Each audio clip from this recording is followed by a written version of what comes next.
இது இயேசுவே உமக்காக வேத தியானம்.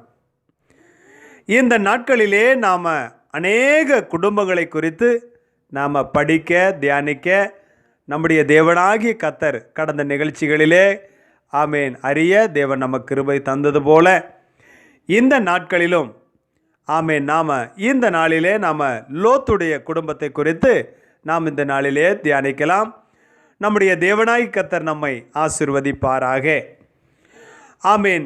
தேராகுடைய பிள்ளைகளை குறித்து தேராகை குறித்து ஏற்கனவே நாம் நிகழ்ச்சிகளை நாம் கண்டிருந்தாலும் மீண்டும் ஒரு விஷயம் நமக்கு அவைகளை குறித்து படிப்பது நமக்கு மிகுந்த ஆசீர்வாதத்தை தரும் என்று சொல்லி மீண்டுமாக அதன் வரிசையிலே நாம் பார்க்கலாம்.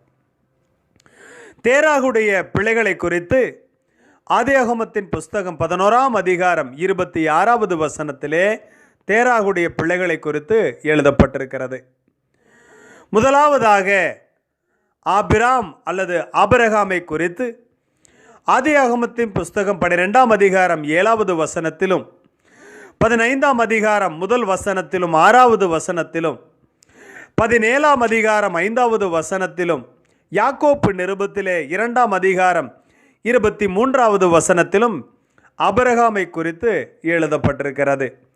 இரண்டாவதாக நாகூரை குறித்து எழுதப்பட்டிருக்கிறது. நாகூரை குறித்து யோசுவாவின் புஸ்தகம் 24ஆம் அதிகாரம் 2வது வசனத்திலே நாகூரை குறித்து எழுதப்பட்டிருக்கிறது. மூன்றாவதாக ஆரான் என்று சொல்லி பார்க்கிறோம்.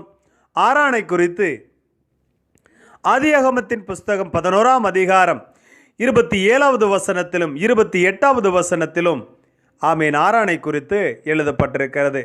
நான்காவதாக தேராக்குடைய பிள்ளைகளிலே நான்காவதாக சாராய் அல்லது சாராள் என்று சொல்லி பார்க்கிறோம். இந்த சாராளை குறித்து ஆதியாகமத்தின் புஸ்தகம் 20ஆம் அதிகாரம் 12வது வசனத்திலும் 13வது வசனத்திலும் சாராளை குறித்து எழுதியிருக்கிறது. பிரியமான கர்த்தருடைய பிள்ளைகளே, இது தேராக்குடைய பிள்ளைகள். இனி ஆரானுடைய இரண்டாவதாக ஆரானுடைய பிள்ளைகளை குறித்து ஆதியாகமத்தின் புஸ்தகம் 11ஆம் அதிகாரம் 27வது வசனமும் 28வது வசனத்திலும் ஆரானுடைய பிள்ளைகளை குறித்து எழுதியிருக்கிறது. முதலாவதாக லோத்தை பெற்றான் என்று சொல்லி ஆதியாகமத்தின் புஸ்தகம் 11ஆம் அதிகாரம் 27வது வசனத்திலும் 12ஆம் அதிகாரம் 4வது வசனத்திலும் லோத்தை குறித்து பார்க்கிறோம். ஆதியாகமத்தின் புஸ்தகம் 19ஆம் அதிகாரம் 1 வசனத்திலும் 2 பேதுரு 2ஆம் அதிகாரம் 8வது வசனத்திலும் லோத்தை குறித்து எழுதப்பட்டிருக்கிறது. இரண்டாவதாக மில்கால் என்று சொல்லி பார்க்கிறோம். ஆரானுடைய பிள்ளைகள் மில்கால் இஸ்கால் என்று சொல்லி பார்க்கிறோம்.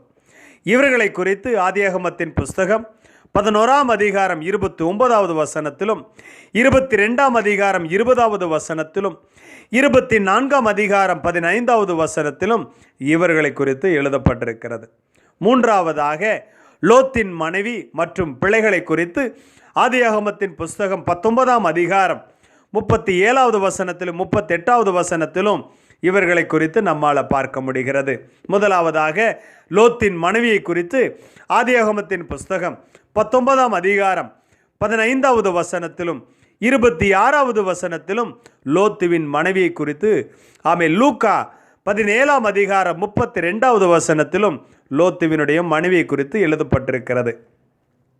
இரண்டாவதாக லோத்துவின் பிள்ளைகளை 2 குமாரத்திகளை குறித்து ஆதியாகமத்தின் புஸ்தகம் 19ஆம் அதிகாரம் 15வது வசனத்திலும் 16வது வசனத்திலும் 30வது வசனத்திலும் பார்க்கிறோம். இன்னும் அநேக இடங்களிலே இந்த குமாரத்திகளை குறித்து எழுதப்பட்டிருக்கிறது.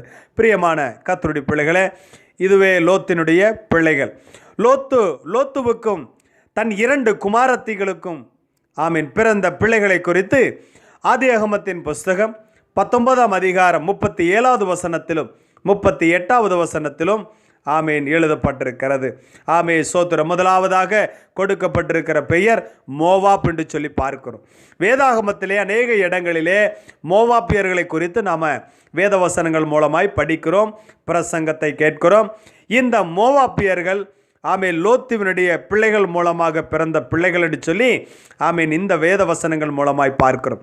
இந்த மோவாப்பை குறித்து ஆதியாகமத்தின் புஸ்தகம் 19ஆம் அதிகாரம் 37வது வசனத்திலும், உபாகமம் 2ஆம் அதிகாரம் 9வது வசனத்திலும், சங்கீதம் 60:8லும், 1 நாளாகமத்தின் புஸ்தகம் 18ஆம் அதிகாரம் 2வது வசனத்திலும், நியாயாதிபதிகள் 11ஆம் அதிகாரம் 4வது வசனத்திலும் இந்த மோவாப்பை குறித்து எழுதப்பட்டிருக்கிறது. இரண்டாவதாக ஆமேன் குமாரன் பென்னமி என்று எழுதப்பட்டிருக்கிறது. பென்னமி அல்லது அம்மோன் என்று சொல்லி எழுதப்பட்டிருக்கிறது.